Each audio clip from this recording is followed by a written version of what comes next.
So, I found the anime about a romance between a 17 and 45-year-old uncomfortably relatable. To be clear, not the underage thing. No, even just the idea of that makes my butthole clench, but I think more so that maybe it's just because I'm at the exact midpoint of each of these characters that I see myself a little in each of them.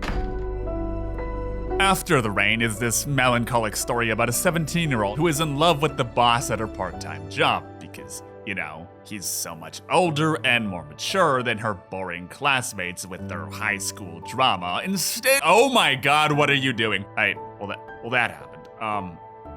What a bunch of people might gloss over is what this anime is really about. Sure, it's an uncomfortable, let's call it what it is, a youthful obsession, and we'll get to the ending and how it's seriously problematic in a second, but overall, I think people miss the bigger picture of why. Why is she so obsessed with him? Before becoming this sullen, disillusioned teenager scorning at what she thinks are the childish antics of her peers around her, she was an admired member of the track team for how fast she could run. Oh god, is it really that on the nose? Yeah, anime authors, I guess, aren't really known for their subtlety. 僕は矢神ライト。夜の神に月と書いてライトと読ませるんです。変わってるでしょ? But that doesn't necessarily make metaphors like this any less effective. Running was her life, and after that dream came crumbling down around her after suffering from a debilitating injury. Instead of properly dealing with her trauma, she starts, thank you, Death Note, running away from her problems. There's a scene in the first episode where she's asked what kind of boy she likes, and she just starts rattling off random things the manager does because she doesn't actually know what she likes about him. But the ironic thing is, what she thinks she likes about him is that he's more mature than the boys around her, but everything she says is a sign of how he's an immature divorcee who could never properly grow up himself. Because he too is simply running away from his failed life as an author, looking on as his best friend basks in the success he once dreamed of. Instead, he runs a chain restaurant, living alone in an apartment by himself, only occasionally taking care of a boy he does not know how to raise. If it were a few years earlier, or a few years later, he maybe wouldn't have even given her fascination with him the time of day. Instead, he looks back on his years as a failed author with nothing in his life but regret, only passing the time as he slowly withers away and eventually dies. People say that love is about timing, and I think that's true. More than finding a soulmate, the one single person most suited for you in the entire world, but paradoxically also lives in about a 50-kilometer radius of you. It's a reflection of yourself and your desires and needs, about finding someone compatible with the person you are at the moment, eventually growing together throughout the years. So, this is lost a bit in the English title After the Rain, but the title Koi wa ame no agari no yoni means something like love is like the lifting of the rain. And I think the ironic part is that this love doesn't lift the rain because it's not love. Neither of them is really in love with the other. It's just a form of escape. He was merely the first hand reaching out to her, taking her inside his little restaurant. But the rain is still there, and the rain needs time to pass. And for him, she just happened to remind him of his youth, of when he first fell in love with his ex-wife, when his world was carefree and innocent before being blackened by the harsh realities of age. So, while neither of these characters have love, what they do still have is timing. And because of how close the two of those things are, sometimes they're easy to mistake. Before we continue though, I want to revisit this idea of being broken, because I think that's something many of us feel. A wise woman once said to me that all the broken toys end up in Japan. That we're all here because there's something missing in all of us that we're searching for. And while some of us find it, I like to think I did, a great many don't.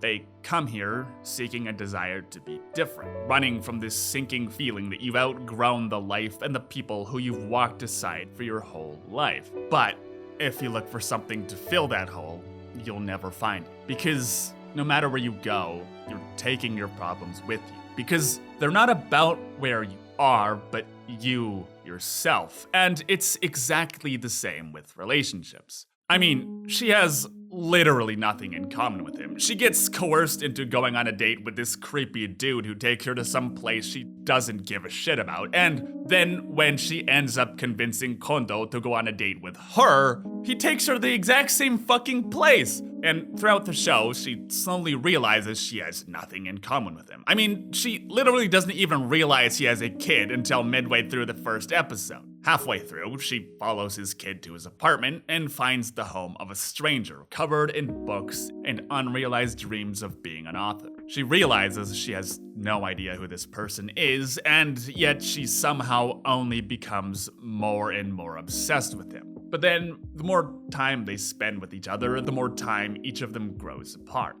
For her previous life, her friends and classmates start to encroach around this hole she's dug to bury her head. And for him, while he sees himself in her, his younger self that he's lost touch with, he realizes that the answer, surprise, shock actually, does not lay in dating a 17-year-old, it lies in moving forwards. So, I guess the part that I find relatable is each character's immaturity. For her, the idea that she's somehow different than everyone around her and finds solace in almost the single most unsuitable place. For him, the idea that he's somehow too old to take responsibility for his own life. So, rather than a forbidden romance like it first seems, it's really a story about healing, about picking up the broken pieces of your life and learning how to fix them. Or rather, the first step of acknowledging that they're broken in the first place. And the very unlikely happenstance of finding this answer through dancing around something highly inappropriate. And so, this is exactly why we need to talk about the ending, because it's really bad and I hate it so much. Specifically, what I don't like about it is when they both realize their own mutual attraction was a fancy born about by their own desire to fill some hole within themselves. He's the one that says it, and this just kind of undermines the whole idea that it's really a story about growth and healing, that this youthful obsession with a far older man was anything but an unhealthy symptom of this broken part of her that she was both metaphorically and literally running away from. If she said it, it would be a sign of maturity and growth, to realize that there's no way her obsession on a man almost 3 times her age could be anything but childish and inappropriate. To realize that they cannot walk the same path, but perhaps in another life, if they were to meet again, maybe they could. But this life, the one they share in the here and now, her, a high schooler, and he, an adult, this is not that life, and that's perfectly okay, because they each learn from it, they each grew from it, and most importantly, they both moved on from it. It's a sign of maturity and growth and self-awareness that comes from being forced to reconcile with your own decisions and how they change the world around you. And yes, it's not at all like this, because what actually happens is he's the one that says it. See, in the whole story, and he, does acknowledge this the entire time, he is the adult in the room, and this relationship is beyond inappropriate, and he needs to distance himself from it. And while it's far from admirable, completely understandable that he hesitates to do this given what he sees in her, and also that he would rather treat her, as he does everyone else around him, as an equal. But at the end of the day, their relationship is not, and can never be, anything but imbalanced, and he really needs to be the adult in the room and break it off. So, at the end, when he's the one that says, hey, maybe someday, when we've both fixed what we need to, we can revisit this moment, and this is the rain lifting moment. So here, what it's saying is not that love is lifting the rain, but once the rain lifts, then you can have love, as if that was the thing standing in the way of the relationship. No, Dave, the relationship was never an option in any possible universe. The rain just made it okay to stop and consider it for a brief second, but none of this changes the fact that she's 17 and you're 45, and him saying it's okay to revisit it is what you'd call grooming. Not that this would be that hard to change. Instead, if she said this, and also he didn't say, okay, yes, let's maybe groom together, this would be an inspiring acknowledgement of her own problems, and a recognition that this was a mere childish fantasy that, while she now has the power to move on from, was completely okay for her to have. But at the end of the day, it was a childish fantasy and needs to stay that. If she said this, then the ending would be almost perfect. But as it is, it kind of undermines the whole story and makes my whole thesis about, hey, this isn't actually about a 17-year-old and a 45-year-old dating, guys. No, really. And suddenly I have just so much cake on my face, and you all get to stop and point and laugh at the silly little weeaboo trying to pretend his Japanese cartoons are serious, philosophically and intellectually challenging art and not some morally problematic drawings for perverts. I do still like this anime. I like it a lot, actually. I just sometimes wish that anime would be a lot less, anime. Anyway, as always, thank you so much for your time, friends, and I will see you in the next video.